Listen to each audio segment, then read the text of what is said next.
Hello, hello, hello, and welcome to Not Right, Not Wrong, the podcast.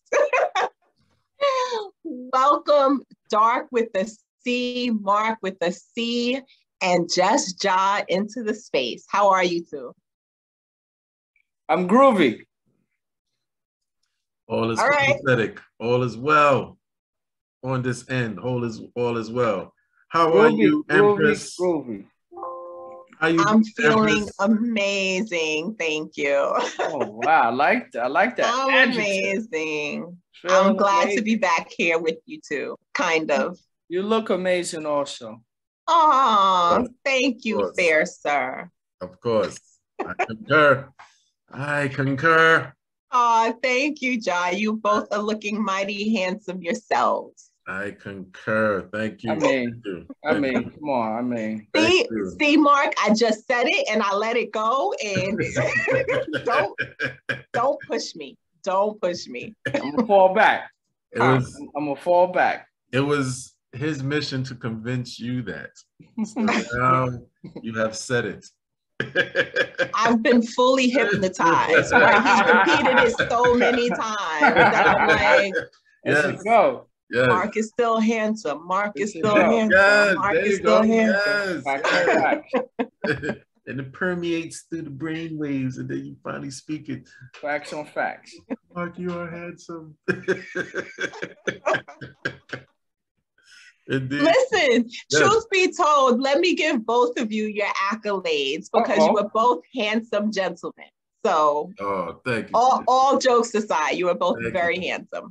Thanks. Thank you. Appreciate it. Much appreciated. Yes. Much appreciated. I mean, you still gonna get majority of the emails. You understand? Right. John and I probably get like one or two. Yeah. That's not gonna change anything. You still gonna get majority of the emails. Yeah. And those proposals, the dudes with the unit on the unit. All right. You understand? Crackerjack wings and all that. Crackerjack up for life. Yeah. The units, the Crackerjack rings, the cherry, the red ring pops, not even cherry red. You know what I mean? Don't care about the budget. You know what I'm saying? None of that. Don't want to know. Sky's the limit. That's it. That's it. Emails are popping. I need y'all two to get your game up. Let's go. Listen, by the way, the email is not right, not wrong, one at gmail.com. That's not right, not wrong, one at gmail.com. And you can also catch us at 92.6 FM, The Spot, every Friday, 6 p.m., 7 p.m. Download the app, Android phones, iPhones, whatever you got. 92.6 FM, The Spot. Yes, sir. Also on Spotify. Yes, sir. And hit us in the YouTube comments. You have a million ways to get in touch with us. Please use them. Instagram, Facebook, Not Right, Not Wrong, the podcast. Check us out. We everywhere. Yes, fellas, are we ready to get into it today? Let's do it. Yes, ma'am. Let's go. Okay. All right. I have a fun one for us, I think. Let's see. Let us be the judge. Okay. I'm going to do that. So, I have some things on my mind as it relates to the way I'm always thinking about like mental health stuff. I'm thinking about communication, the way people communicate with each other, some of the barriers in communication. Like there's so many relationships that seem to struggle, and the word is always communication. We can't communicate. There's like this roadblock, there's this wall, not just with romantic relationships, but with parental relationships, sometimes with friendships, all over the place, right? And so one of the things that I personally think is really important to good communication is what I like to affectionately call the V word. The V word, ladies and gentlemen. V word. You did say it was gonna be fun. I'm excited now, boy. Do tell. The fellas are into it. Ja is winking and he's doing a lot of eyebrow stuff. Make sure you tune into YouTube to see Ja's eyebrows. Gas station. Gas station, big time. This is the episode I've been waiting for. Say that again for me, Mark. Listen, this is the episode I've been waiting for. Come on. Yes. What we got, D1? What we got? We got vulnerability. Yeah, yay. Vulnerability. Oh, that V word. What? Yes, that V word. Okay. What V word did y'all think I was talking about? That one. That one. Yeah, Ja, remember before she came on and I was like, Vulnerability. Yes. Vulnerability. That's exactly. Allow me, Ja, to speak for both of us. That's exactly what we were thinking about. Vulnerability. Exactly. There's no other V word that we could have. None. Not one. I'm drawing a blank. Violin, maybe. So you'll both be happy to know that I did a little bit of legwork, right? I did a little bit of research. Mm-hmm. And I decided to look up one of the definitions of vulnerability. And one of the definitions that I found was the quality or state of being exposed to the possibility of being attacked or harmed, either physically or emotionally. Yeah. So I read that definition and I said to myself, my God, who would ever want to be vulnerable? I'm thinking vulnerability is the crux of communication, but at least this one definition says that I'm leaving myself open to an attack or harm, either physically or emotionally. So I'm wondering what your definition of vulnerability is. Do you agree with this definition or do you think it's something else? Mark, what do you think? How would you define vulnerability? Because I know you're trying. Why are we starting with me? She always asks you first. I see you over there writing notes. That's how it's going. Yeah, that's how she always asks you first. You know. Well, that. Seeing as how this is exactly the episode I've been waiting for with that V word. I might as well start. So I believe that definition that you read is exactly the definition as it should be defined for that particular word. And you are exposing yourself to some level of harm, whether it's physical, mental, or spiritual, depending upon what you feel that you're exposing yourself to, or something you may come down from. But it can be a gift and a curse in regards to vulnerability, because on one hand, you kind of letting your guards down, you letting the walls down, any and everything that may make you prone or vulnerable, if that's a synonym for vulnerability. And then at the same time, you're thinking in the back of your head, like, wow, something may happen if I'm this vulnerable. So normally whenever I hear that word vulnerability and it comes to relationships, I'll just speak about relationships, male, female relationships, couples, what have you, depending upon, what it is that you like as far as your sexuality.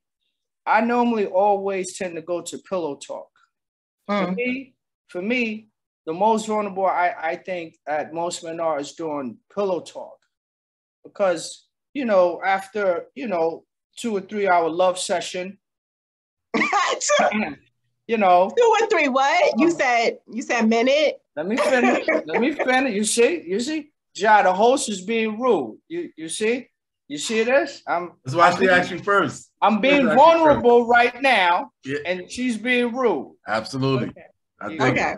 Let me finish. 2 or 3 hours. Continue. Let me back up again. Like I was saying, after a 2-3 hour love session, right? you spent, you're done. You done. It's nothing else. So clearly you're not thinking, you may not necessarily be in your right frame of mind. So you feel vulnerable to whatever questions. And this has gotten me in trouble before during that same level of vulnerability. And I remember this, I'll never forget. This was in the 90s, young lady I was dating in particular. So during that time, this pillow talk, everything nice after the love section. And she said, listen, Mark, let me ask you something. Have you ever cheated on me? Now, mind you, she had never asked me that before. During a regular day, we out and about, regular day, just having a nice time. That never came up. Now, she may have had her suspicions, I'm sure, because this don't just come up out the blue. Let me ask him that. So as vulnerable as I felt during this pillow talk and felt like I could tell her anything, I said, wow, let me go for it and just tell her everything. Just be honest about everything. Did I cheat? Absolutely. More than once, more than twice, 3 times with 3 different women, right? So if I'm gonna come clean, let me come clean about everything. I feel like I could trust her. Nothing gonna happen. This feel like a safe space. I'm spent. I'm all in. So I told her about all 3 times, all 3. Everything fine. Next day, everything fine. 2 weeks later, everything still fine. I'm like, this is a dream. I'm fit to die. Who has someone like this? I'm fit to die. Okay. About a month later, right? A month later. Now, granted, after me telling her about everything, I didn't continue with that behavior. This is a whole new Mark. I'm reformed. I say this to her. She take it on the chin, absorb that. We're going to go forward. We're going to move on. I appreciate your honesty. I'm a reformed Mark. I'm done. It's all her. So about a month later, start to get a little different. I'm at work, little phone call. Hey, what's going on? How you doing? Fine. Okay, I take that. We'll see you later. I'll let you know. Oh, gosh. Okay. But D1, I'm why not you squinting? thinking, D1, why you squinting? Why listen, you squinting, D1? Why you squinting? But I'm sorry. Yeah, I didn't mean to squint. Let me D1. open my eyes. yeah, she was squinting. I see your face, girl. I see your face. But I'm not thinking that. Thank you for helping me fix my face, because, okay. Yeah, I'm not thinking it's related to that. This newfound attitude. I'm not thinking it's related to that. All right, I'm going to speed the story up.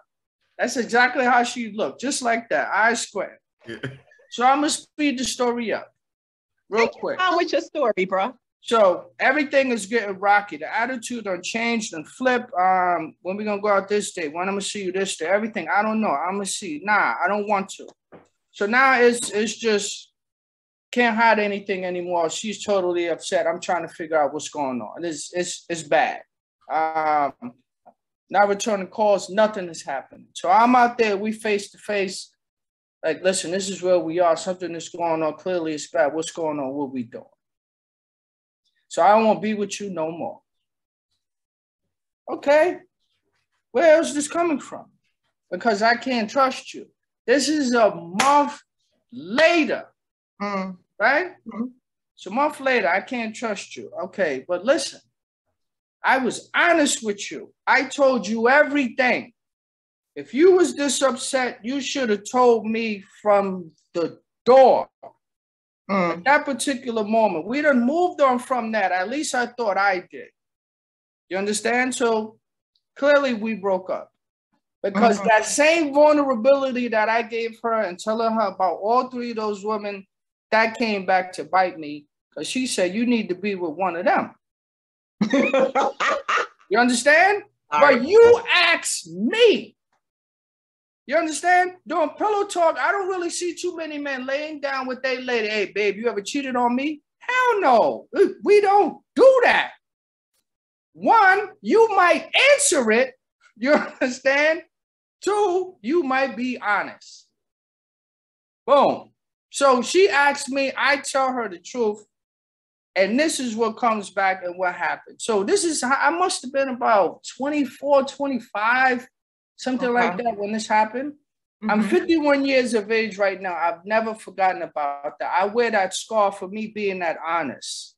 And in my mind, I'm thinking, damn, Mark, you should have just lied. Because look what happened after that.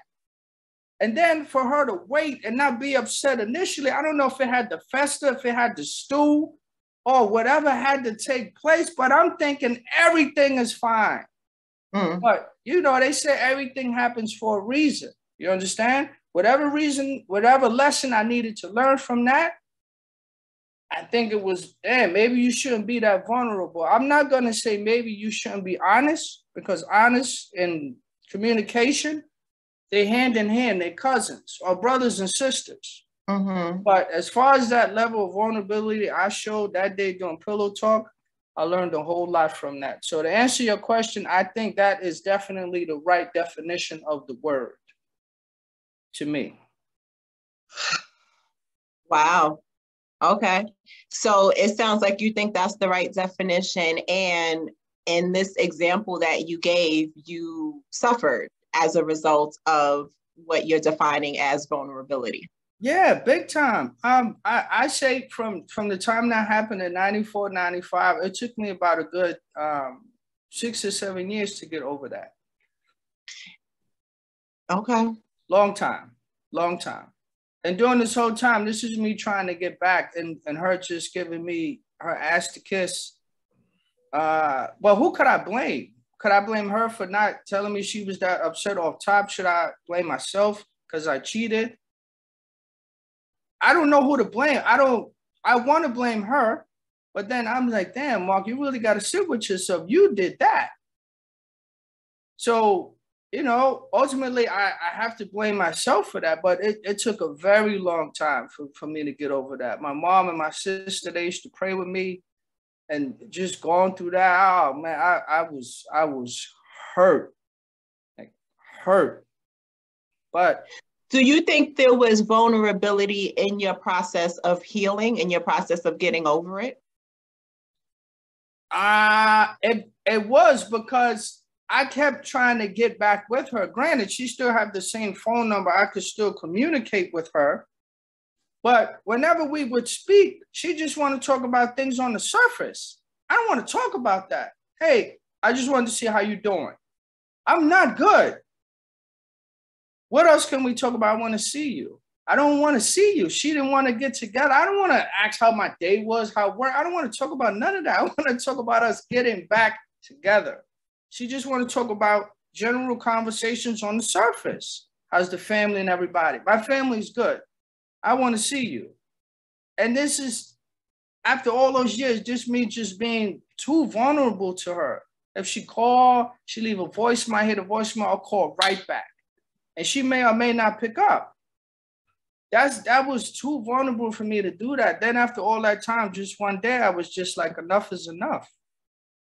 Yeah, she asked me for money twice during the course of that. I gave her, as soon as she asked, ASAP was on it. But, you know, one day I was just like, listen, enough is enough. This is, you know, I mean, yeah, it was too much for me to do. And one day I just stopped. I said, yo, this is it. Done. That's when the healing started. When you decided you were done? Yeah, that was it. No more vulnerability or anything like that. And, you know, I had to get back into myself. You know, I have a big ego and I know that. So I had to go back into, you know, damn, Mark, you're this handsome. You don't even need to go through this. You understand? I had to do one of these and this and that. And, you know, get my game face back on. Because even though doing the folks all night, you know, that's when the Rocky theme music coming right there. Wait, nice. So am I hearing that this Mark is handsome line presentation is a coping mechanism to hide vulnerability? Is that what I'm hearing? No. Okay, what am I hearing? That was a Rocky thing. Dun, dun, dun, dun, dun, dun, dun, dun, dun, dun, for me to get out of that hurt that happened from what we did. You understand? I'm not going to blame her. I won't blame myself. I'll say both of us. But I'll take 99% of the blame. I was the one that cheated, Glenn, and I did it. But that was me just looking into myself like, Mark, you don't need to do that. You can find someone else who won't. Well, first, you got to stop cheating, period. And when you go into the next relationship, just learn from what happened in the previous relationship and not do those things. Now, clearly, I've been in other relationships since then, and pillow talk has happened a whole lot after maybe 3 or 4 hour love sessions, and I'm still spent. And I've never been asked a question again like that, where it's like, well, listen, have you ever cheated on me? But I don't know. I think pillow talk is when men are the most vulnerable, because it's not nothing we won't say to a woman during that time. It's just, everything is just beautiful. Listen, let me tell you, there's nothing that God has ever created that is not here present or will ever create in the future that is as beautiful as a woman. Ever. It's just not. It won't happen. Speak on it, boy. It won't happen. Speak on it, boy. Ever. I could come up with 1,000 adjectives to describe that. God knows what he did. You understand? But it's just... Ladies, don't fall for this one. Don't fall for it. Very true. D1 know that. No. Don't fall for the banana in the D1 know that tailpipe. that's true. It's a setup. D1 know that that's true. I co-sign that. It's what it is. But, you know. Especially our women, ebony goddesses. Oh, come on, man. Let's talk. All the variations, variations and places. Women. Oh my God. Okay. I keep thinking of Tisha Campbell and Boomerang. Talk about, girl, don't do it. Don't do it, girl. We got one on our show. Listen, but you do remember that he had a court order on her, right? Sure did. I don't remember that part. Yeah, you remember that. If you remember Tisha Campbell part, you remember her saying, I don't care about no court order. Yeah. No, I don't remember that. She was a stalker. How dare he take up the court's time with some frivolous activity such as court orders? Listen, Mark, I got a ton of questions for you, but I got to get Ja in here. Yeah, get Ja in. Yeah, get Ja in. Listen. That's good. Good job. You need to answer my question. Nah, listen, man. I was enjoying that. Here's the I'm gonna get some apple juice in a few.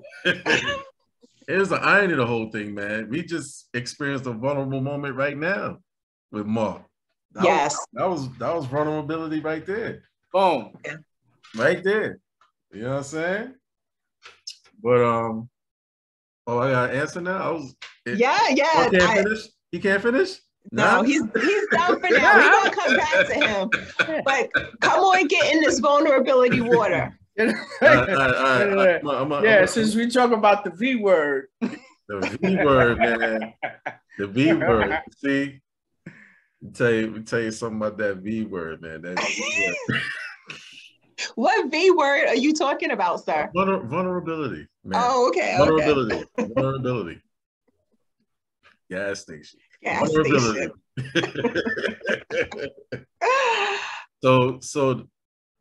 So my take on vulnerability, the definition that you read, I take that in the context of physicality. That I take that in the context of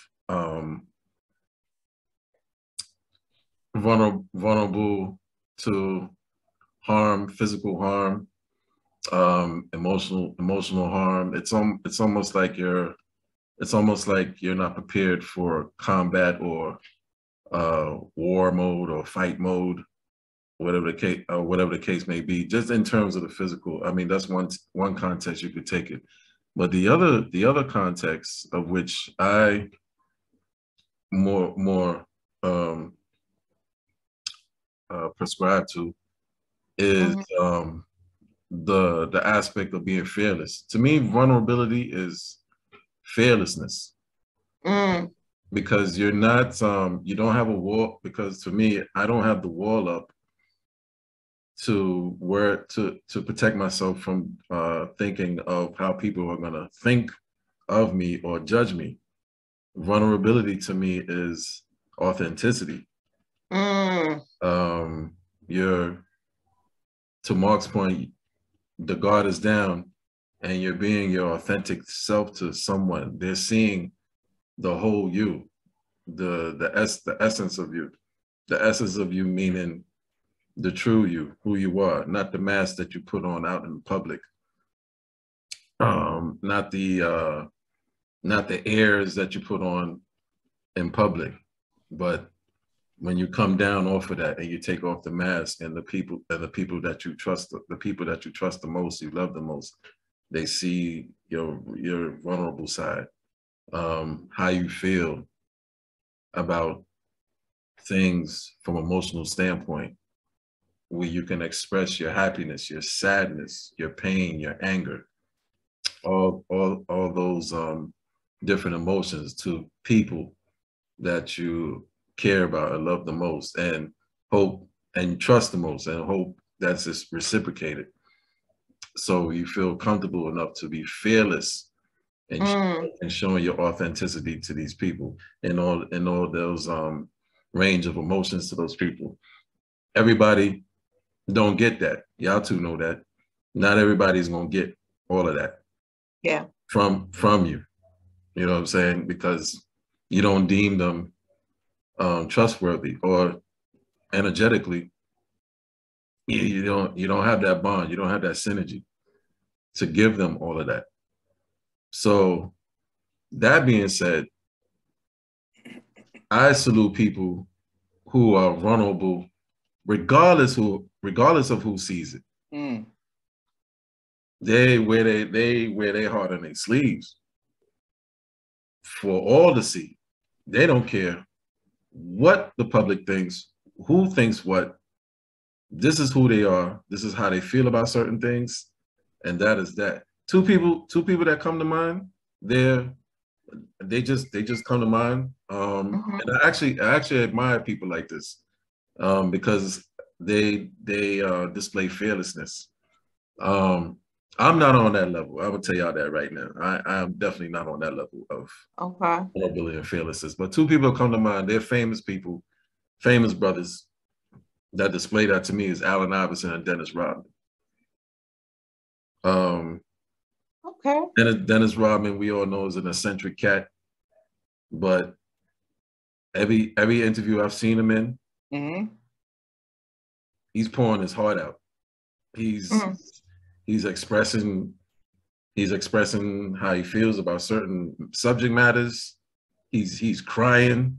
He's speaking from his heart. Everything. You know, forget the tats and his hair color and him cross-dressing and marrying himself. Even that is vulnerability, because he's showing his feminine side, the ability to show the world his feminine side and still be masculine. That's fearlessness to me. It's nervous, it's weird. I'm like, yo, Dennis Rodman's crazy. that cat, Dennis Rodman's crazy. And I was looking at him like, yo, this dude crazy. He done wore a dress and he said, I'm marrying myself. But but as you get an understanding, Dennis was expressing his feminine side, was expressing his feminine energy fearlessly, not caring what people think. And so that about Dennis, I admire, I respect that about him, because he is who he is. You know what I mean? Allen Iverson is he's the same way too. Every time he's talking, he speaks from his heart. Every time he's in an interview, he speaks from his heart. He talks about his trials and tribulations, how he messed up, how he feels about people. He really exposes his heart.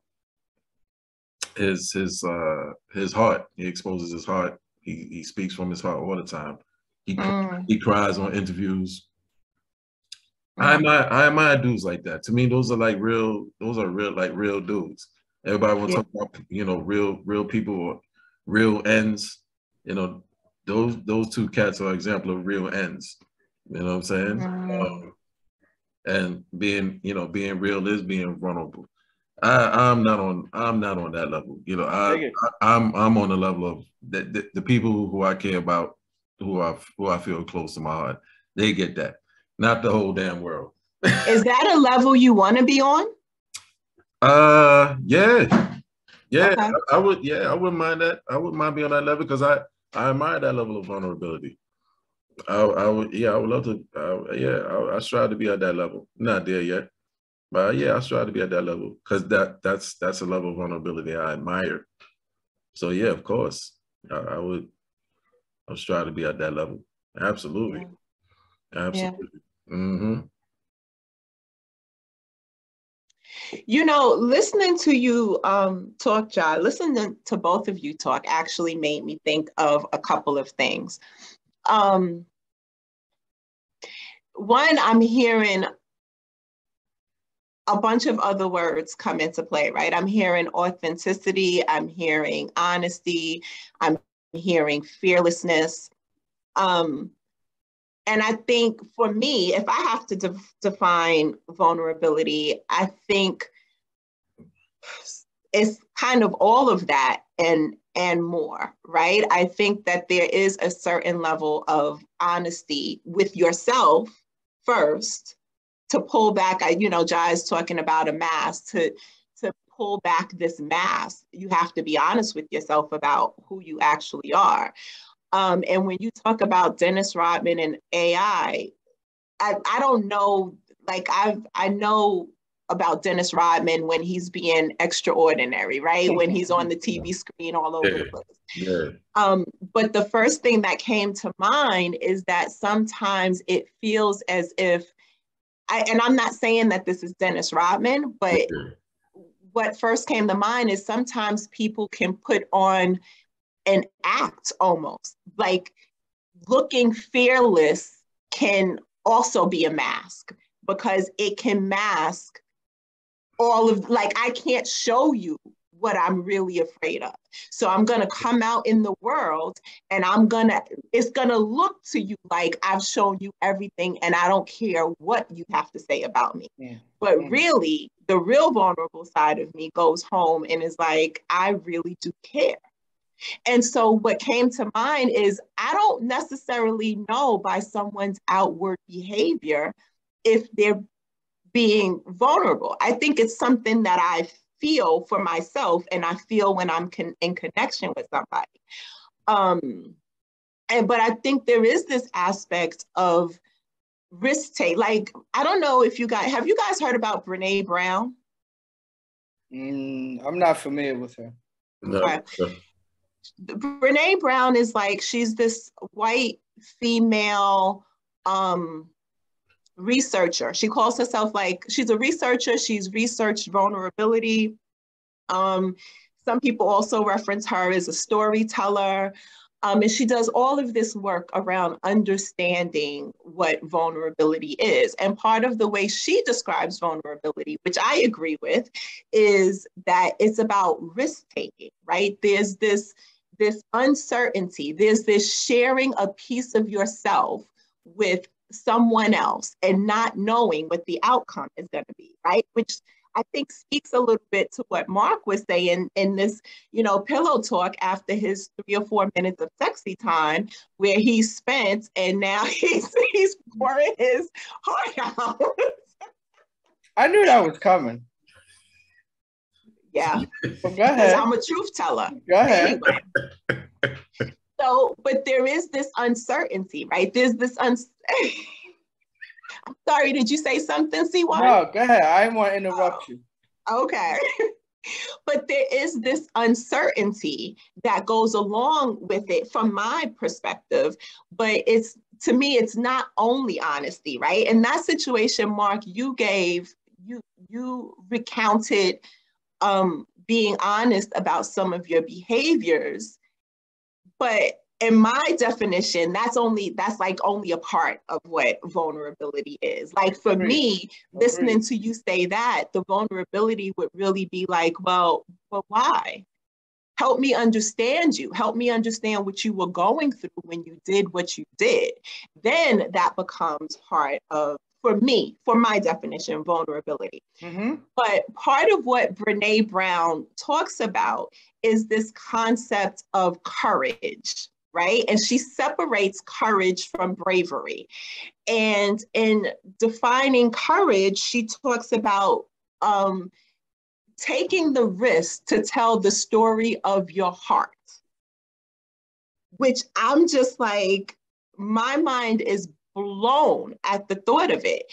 And that to me sounds so internal. And it made me think of The Wiz, not The Wizard of Oz. It made me think of The Wiz.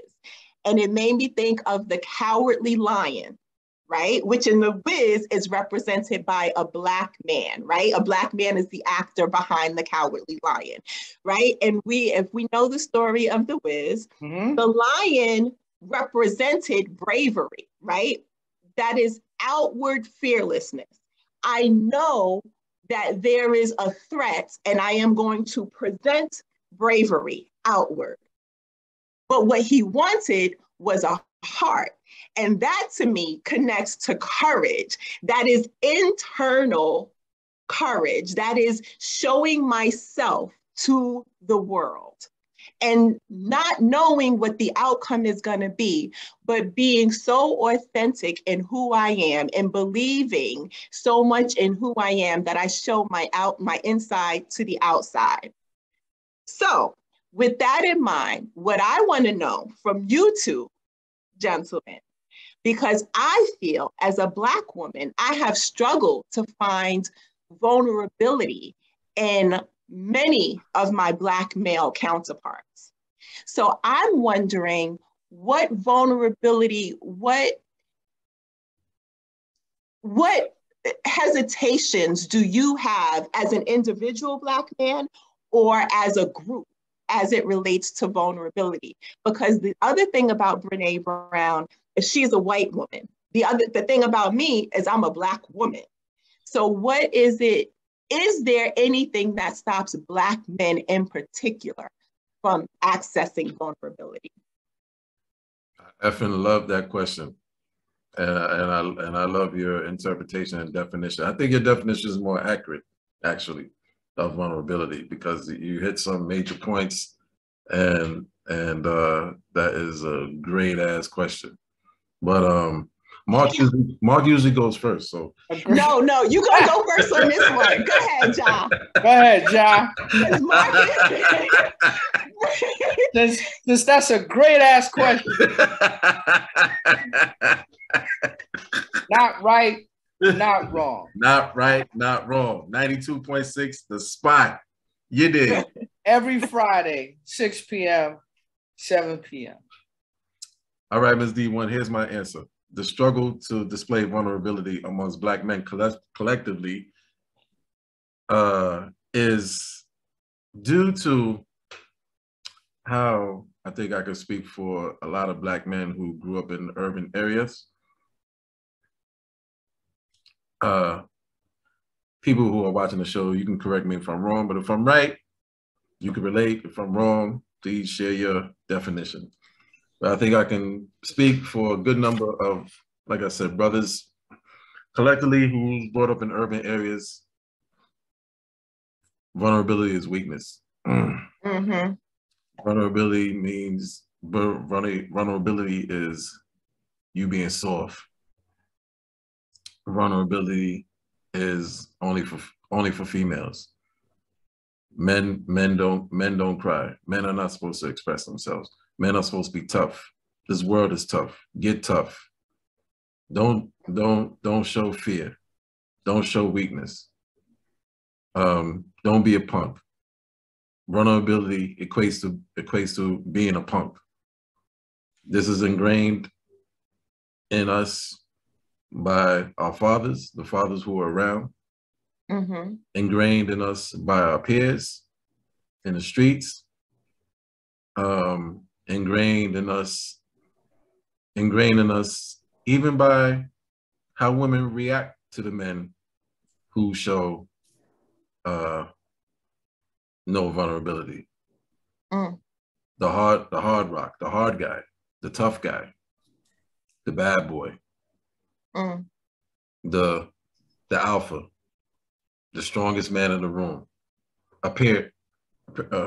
supposedly, appearance-wise, the one with the one with the least emotion, the one who displays seriousness.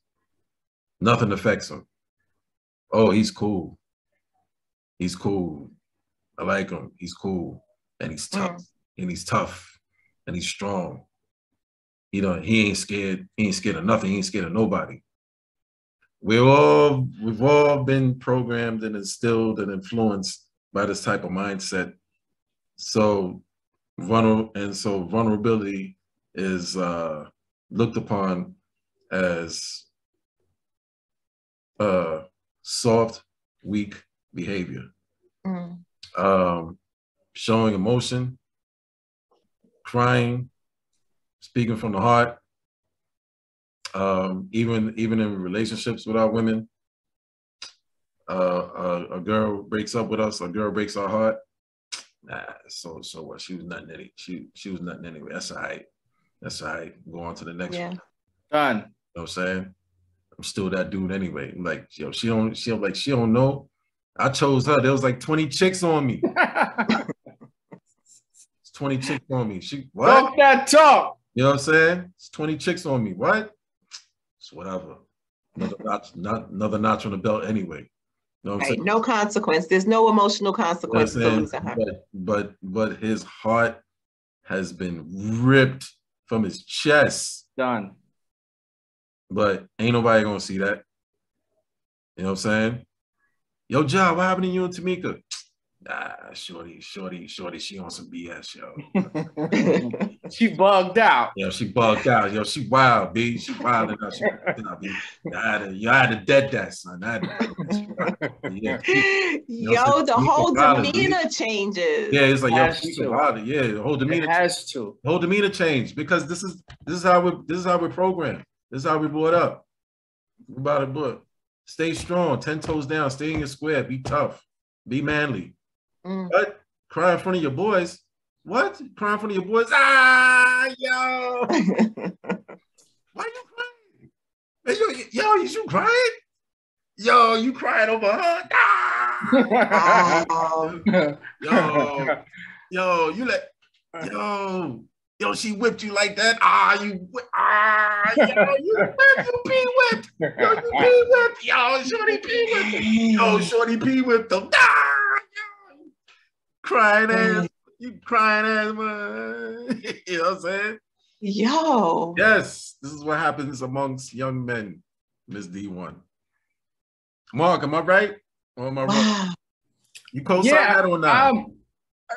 To some extent, I agree, then I disagree. So keep in mind, depending upon who we're talking to. So we're not the same people we were when we were 23, 24, 25. Yes. We're definitely not those people in regards to our level of maturity. Yes. And how we matured mentally, physically, emotionally, spiritually, and all those things that we've matured in. So 23, 24 years old, different conversation. You're not going to show any vulnerability. You're not going to let your boys know that you hurt. The only people who's going to see that is your family, if that is the case. Because your friends are going to laugh at you. They're going to laugh at you hard. They're going to laugh at you relentlessly to where it's not going to be funny. But you have to sit with yourself at night and live with yourself. You're the one with that heart broken, however it was broken in whatever fashion. You can put on a brave face for everyone else but yourself. And the only person that you can lie to is yourself. Now, as we move forward into the ages we are now, on into our 50s, except for D1, because she's the youngest. Young and popping, thanks. It's a different conversation. And a lot of people that we're speaking to and our audience right now, they may be able to feel different. So if a situation like that presented itself for me, I got my heart broken and smashed. I'm destitute. I'm distraught. I don't want to sleep. I don't want to eat. I don't want to watch the Giants games. I'm just done. So I feel that I would be able to talk to Joe about that situation and let him know how I felt, and even cry and let him know how hard it is for me to go through it day by day. You understand? And he'll be able to offer me some comforting words or whatever it is he say, or even pray with me, say, Mark, maybe tomorrow will be better. So it all depends on the level of maturity that we're speaking to, the age group. And just to let people know, again, this is me going back to a person that I can trust. You may not be able to trust everybody with that. Will I go on blast or social media and start crying? That's not going to happen. But there's always someone that you can talk to and trust with that type of information. And I think in the fashion upon which I met Ja with the other brothers that were in our 244 club, I think that showed a level of vulnerability, because without me getting into the whole history of how we started, we used to always meet on 125th Street in Manners weekly.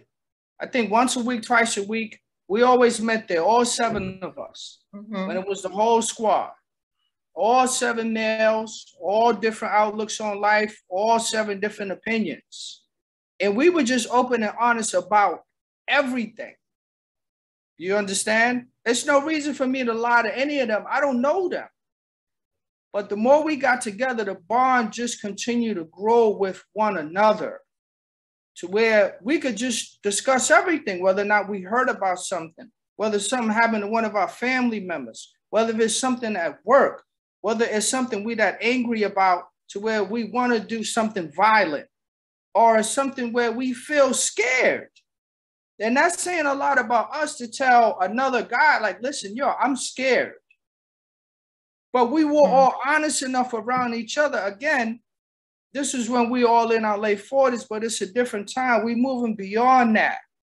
And we letting each of them know, like, listen, it's okay for us to talk and have these conversations. Now, we may not necessarily use the adjective and say we were vulnerable to each other, because that just doesn't sound... Yeah, when I met with my 244 brothers, I get together to be vulnerable. We ain't gonna say that, D1. But okay, based on what we're discussing now, that's what we were doing, and it was all received. And no pun intended in it, this show being called Not Right, Not Wrong. Everything we said was not right or wrong.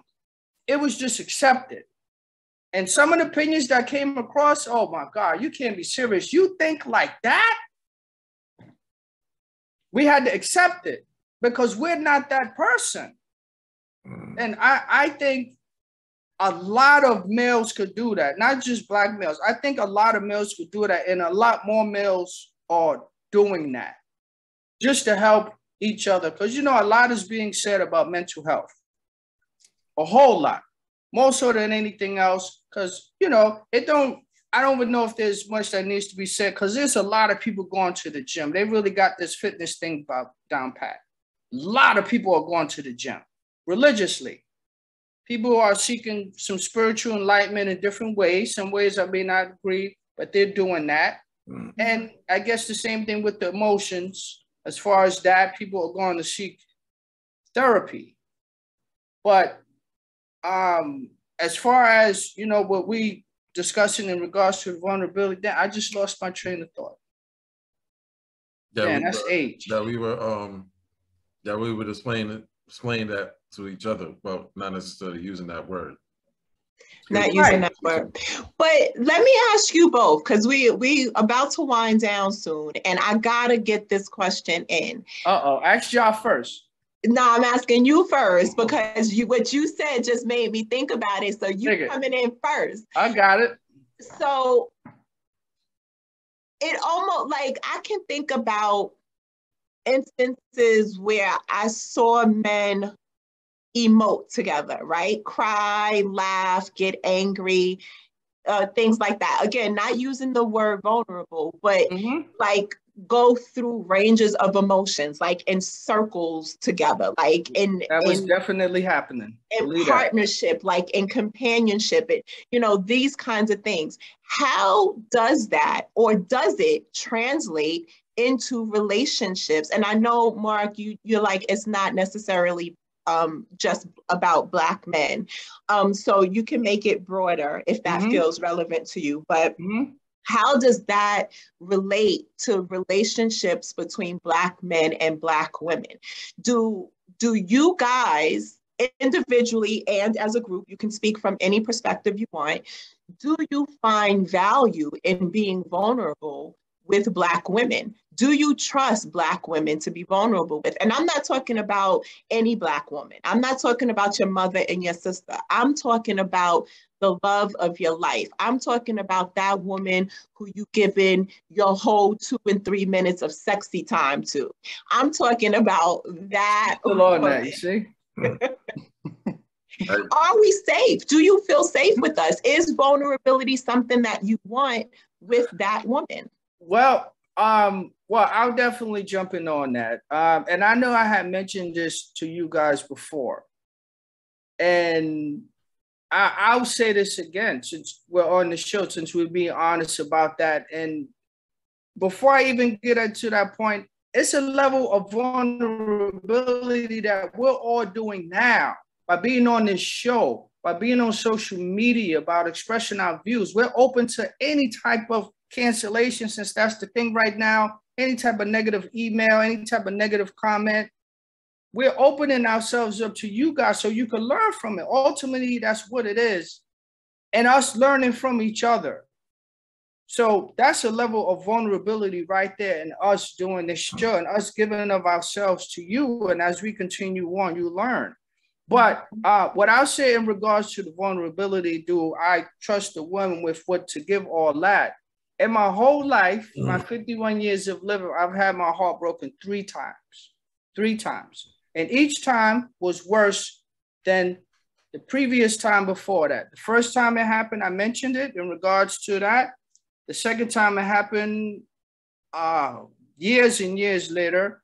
And then the time that may have necessarily happened a couple of years from now, 3 times. So, and I mentioned it to you before, I said, never, ever again in my whole entire life, whether or not I live to 100, will I ever have my heart broken again. Bet everything on that, will die on that. That's not going to happen to me. Now, whether or not I'm just put up to my wall, protect my whole heart, maybe that's how I feel today. Maybe that's how I feel tomorrow. I'm sure I'll feel that way next month, but that's never going to happen again. Will I ever trust someone? Who knows? Would I be able to? Who knows? But I would like to. I'll say that to answer your question. Would I give her all that? Even outside of pillow talk, if I feel that she's worthy enough for me to tell her these things too, that we are defining as vulnerability, absolutely. Wow. Wow. Okay. Thank you. Ja. Yes, my answer to that is just to put things in context. The reason why Mark and I experienced what we experienced and how we bond the way we bond in that unique fashion is because, to his point, we came to that age where our maturity is developed and our perspective on life has developed.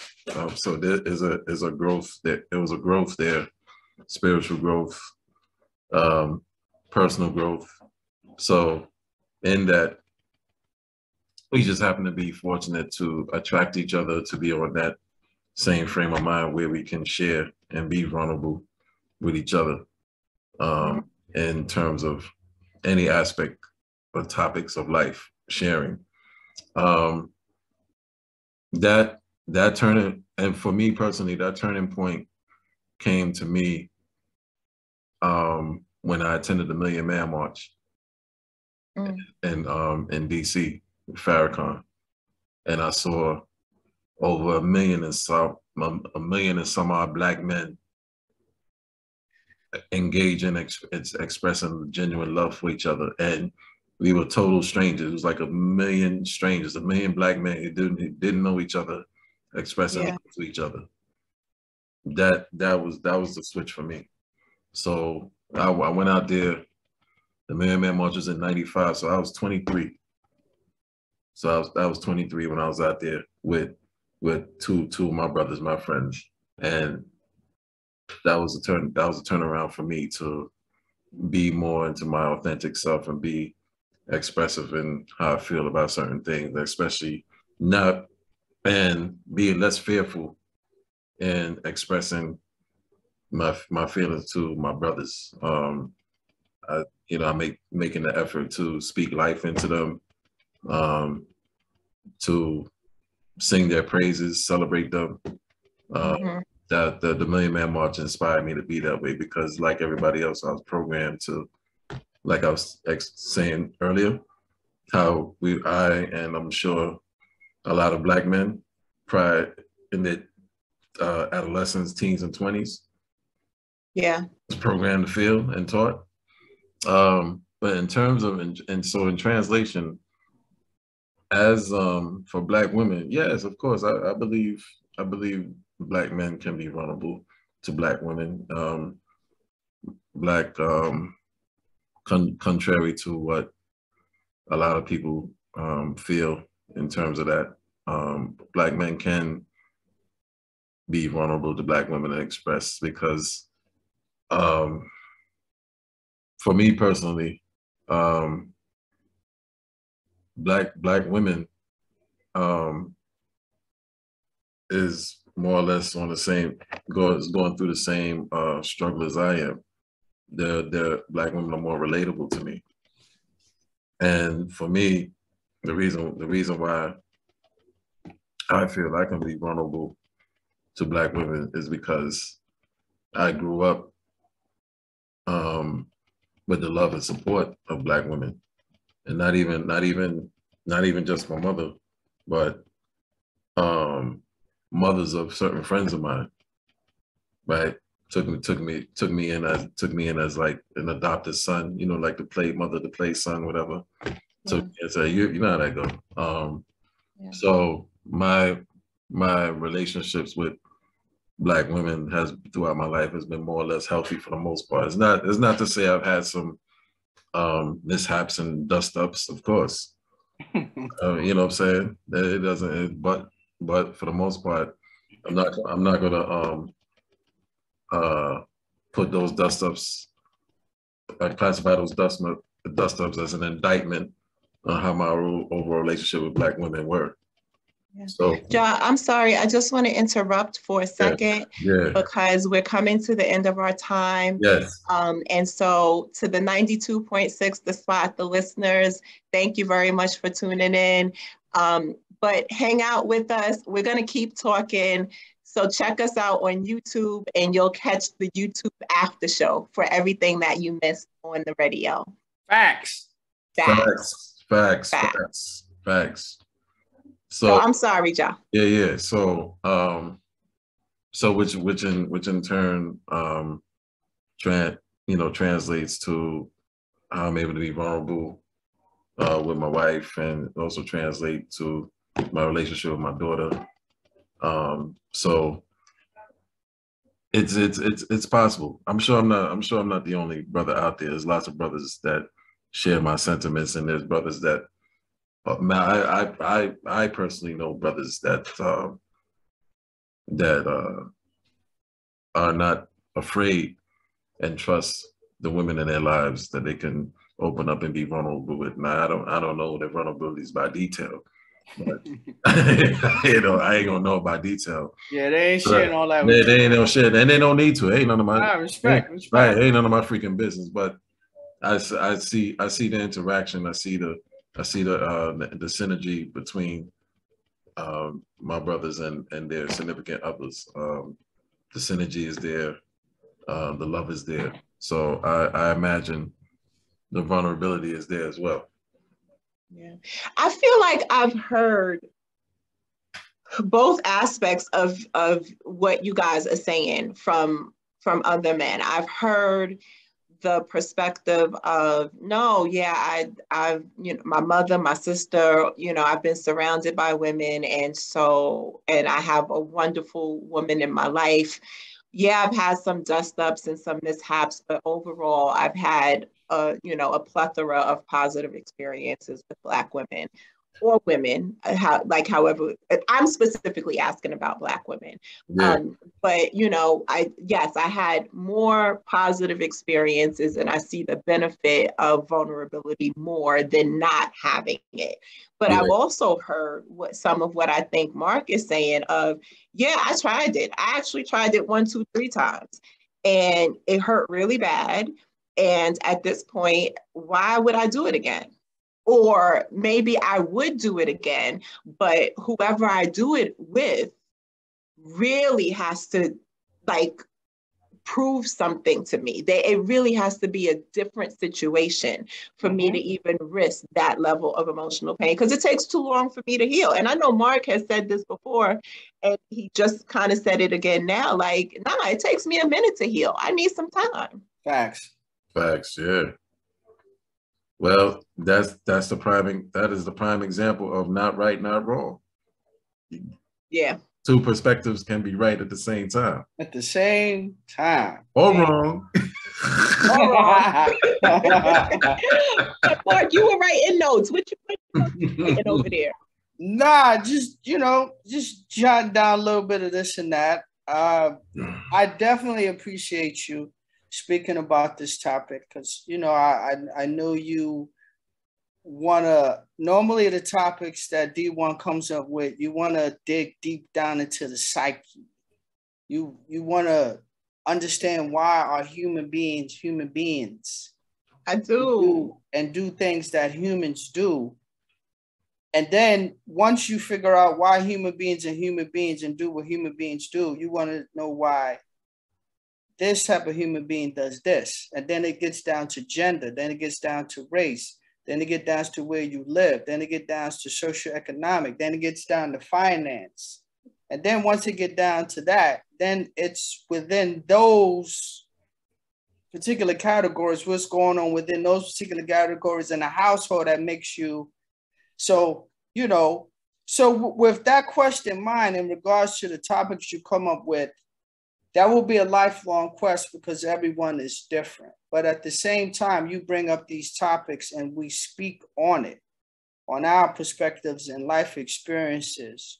Trust and believe it's going to help someone or someone's. Yeah. Because we may be speaking through someone else. John may be speaking through someone else. You may be speaking for someone that wanted to know that same exact thing. So any of those topics you come up with that dig deep down into the psyche, that makes us who we are, someone else wants to know it. And they're going to watch and they're going to learn from it. Go, oh, wow, I wanted to know that. Yeah. So, I think, I feel like I'm always trying to learn about me. And I personally think there's value in me sitting by myself and journaling or meditating or thinking or whatever I'm going to do. But I also think there's a lot of value in having a discussion and having other feelings, other experiences reflected back to me.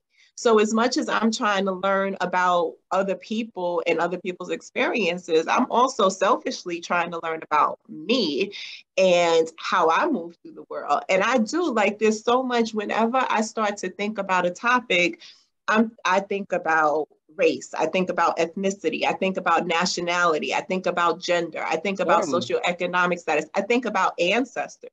I think about the amount of messages that are passed down to me genetically from people who I never have physically met. When I even thinking about vulnerability, I think about messages that live in my body. There's my experiences, right? That like you were talking about, Mark, there's experiences of being vulnerable with somebody or whatever my own definition of vulnerability is, and then feeling like, oh, that I just got stabbed by doing that. But also there's my lived experiences, but there's also, I believe, somewhere deep in me, messages in my DNA about what to trust, who to trust, and why to trust, because there's no other reason that I can understand for my continued willingness and desire to trust Black men, because so many of my personal lived experiences would tell me the opposite, right? Because what's the saying, like the definition of insanity is doing the same thing expecting a different result. I have a lot of experiences that tell me, girl, if you don't do something different, but there's something innately in me that says, no, this is my counterpart.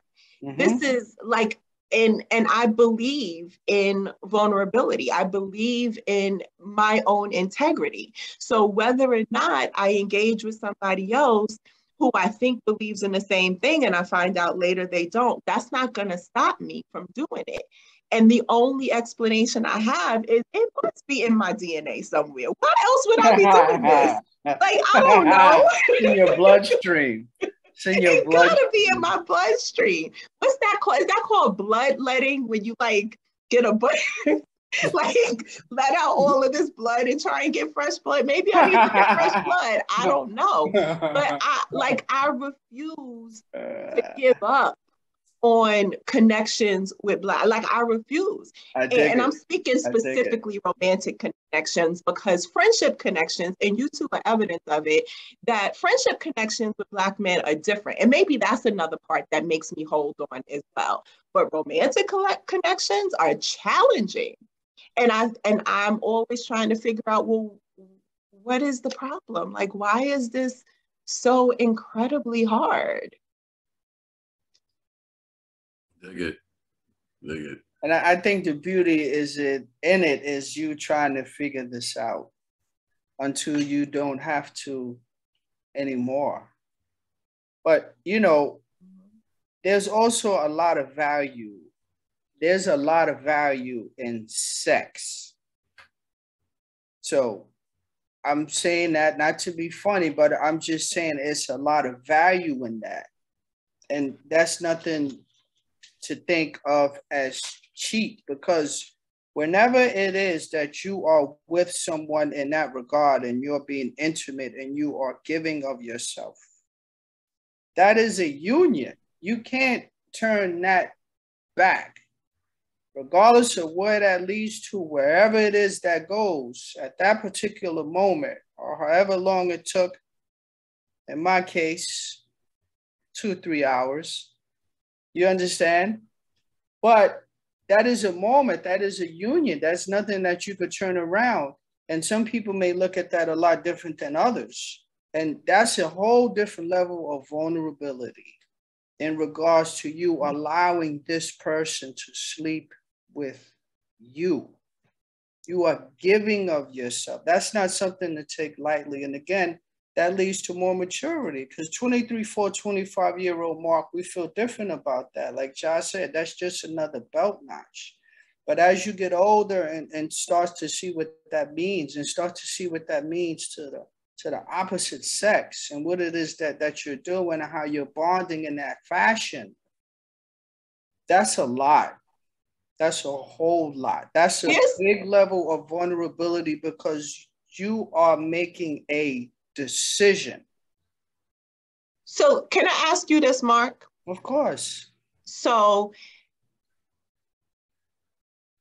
listening to what you said, there is a part of me that then goes, so those belt notches that both males and females connect in their youth, right? Yeah. Not every single one of us, but as a whole, there's a lot of belt notching in our youth. Is that an aspect of covering up vulnerability? Is there a part of the more that I have means that I spread myself around and I don't have time to emotionally, like, yes, I open myself up in other ways. I open myself up physically, I open myself up sexually, but are there categories of vulnerability? Like, the way there might be categories of safety? And is there a thought around, if there are categories of vulnerability, is emotional vulnerability the thing that you're like, at no cost will I be emotionally vulnerable? So I'm gonna collect my belt notches so that I don't have to do that. Well, if I could just go back to way back when I first started considering it about not just putting up numbers or, you know, having a sex with a lot of women. And I never answer these type of questions about going back or if questions, because I can't turn that back around. I can't make yesterday come back again, but just allow me to do so. If I were able to, I would have been totally different than I have been now. I'm telling you, the hottest thing right now in regards to that, well, let me go back. So the reason why I was doing that, because all my friends were. It was peer pressure. It was totally peer pressure. And all my friends, we dating a lot of girls. All my friends, we sleeping with a lot of girls. Sometimes the same girl. This is what we did back then. It was just what the crew did, what my friends did. And if you met her and you didn't sleep with her within a certain amount of time, oh my God, those you ain't smashed yet. This is how the conversation went. This is what you had to do. Now, granted, we were all old enough to say, nah, I don't want to do that. But this was the cool thing to do. If I could turn back all of that, I definitely would. And however it is I bonded with, I would have tried to make that last as long as humanly possible. And granted, there are some guys these days that still doing that Playboy stuff, that Playboy Live 2 and 3 cell phones, however. But ultimately, at the end of the day, and this is what I cherish the most for anybody that I come across, marriage is the hottest thing right now. So in a lot of ways, every time I speak to Ja and he come on here and he speaks about him being married and how long he's been married, I admire that so much. And everybody I come across that's married, especially if they speak about what it is that they've been through just to solidify it and make it even stronger, it's nothing like that. I don't care if you slept with 500 women. I don't care if you pull up Will Chamberlain numbers. It's nothing like marriage. Nothing. You bonded with that one because that equates to every single one of those 500. So if I could go back and change all of that, but I can't. I can't. All of those experiences and everything led me to who I am right now. Whether or not I change, I don't know. But granted, I mean, I'm not out here at 51 just notching.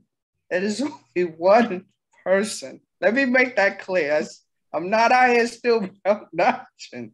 Let me make that clear before we clear it up. Be very clear. Yes, Be very clear. But the most beautiful thing right now is marriage. It's just beautiful just doing that, because that takes a lot to just be one person and they've known all your nuances and that takes a lot, whole lot. And that's something to be admired if you find that one to build with and y'all go through that and just continue on 10, 11, 12, 15 years, 30 years. I was at one of my family reunions and it was two of my cousins there. They had been married for 68 years, 16, some crazy numbers. Wow. And one of my cousins asked the husband, damn, y'all been married this long. What's the key to being married that long? You know what he said? He said, I keep my mouth shut. That's it. Who am I to say that that's not right? That man been married over 60-some years. That may be the secret sauce. Is that the secret sauce, John? Is that the secret sauce? It worked for him. You understand? I mean, it worked for him. 60-something, yeah, that's a lot. But you know, I just wanted to speak about that whole Playboy syndrome. And I think in some regard, we still think that's fashionable for guys to, what they say, soil your wild oats and sleep with all kind of different women. And then on the other side of that, it's dangerous these days to do that, man. You may get something out here that'll flatten you and you dead.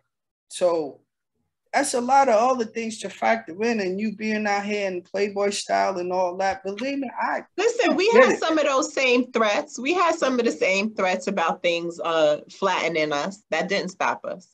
Yeah, but back then, I don't know. I think it was a little different, but now it's I don't know. It's a whole different world. But the whole point I was just making to that whole thing and me doing it back then, it was more so peer pressure. Did I have to do it? Absolutely not. But my friends was. It was cool. So I wasn't saying that whole thing that it's a value in sex just to say it for the sake of it. Sex is beautiful. It's beautiful. But I'm saying that to say what you are giving of yourself mentally and physically and sometimes spiritually to someone else is deep. Facts. Facts. Facts. I agree. I agree. I hate to say it out loud, but I agree.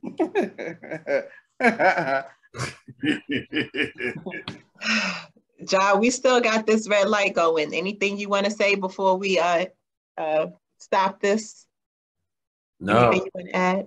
No, I'm good, man. This was a very powerful conversation. I appreciate both of you guys' insight. Very powerful conversation. Yeah. Indeed. So I hope our audience was able to pick something up from it, learn from it. Yes. And relate to it. And subscribe. And you can relate to more stuff. Facts. Indeed. And catch us on the radio. We global. Yes, sir. It's international we are. Spot. The email address for 92.6 is matter of fact, the website is www.926wkbp.com. Mm-hmm. Every Friday, 6 p.m. to 7 p.m. Download the app on your phone. Check us out. We're just getting started. We got more fire to come. Ja's up next. Ain't no telling what his topic is going to be. Uh-oh, the laugh. But we here for it. We here for it. And hit us in the comments. Let us know what your experience with vulnerability is. Let us know what's on your mind. And keep checking out. I definitely want to know that. Any of my exes out there, hit us up. Let us know. Please. Oh, I would love that so much. Woo! Light the comments up. Until next time, folks, have a good one. Fare thee well. Peace.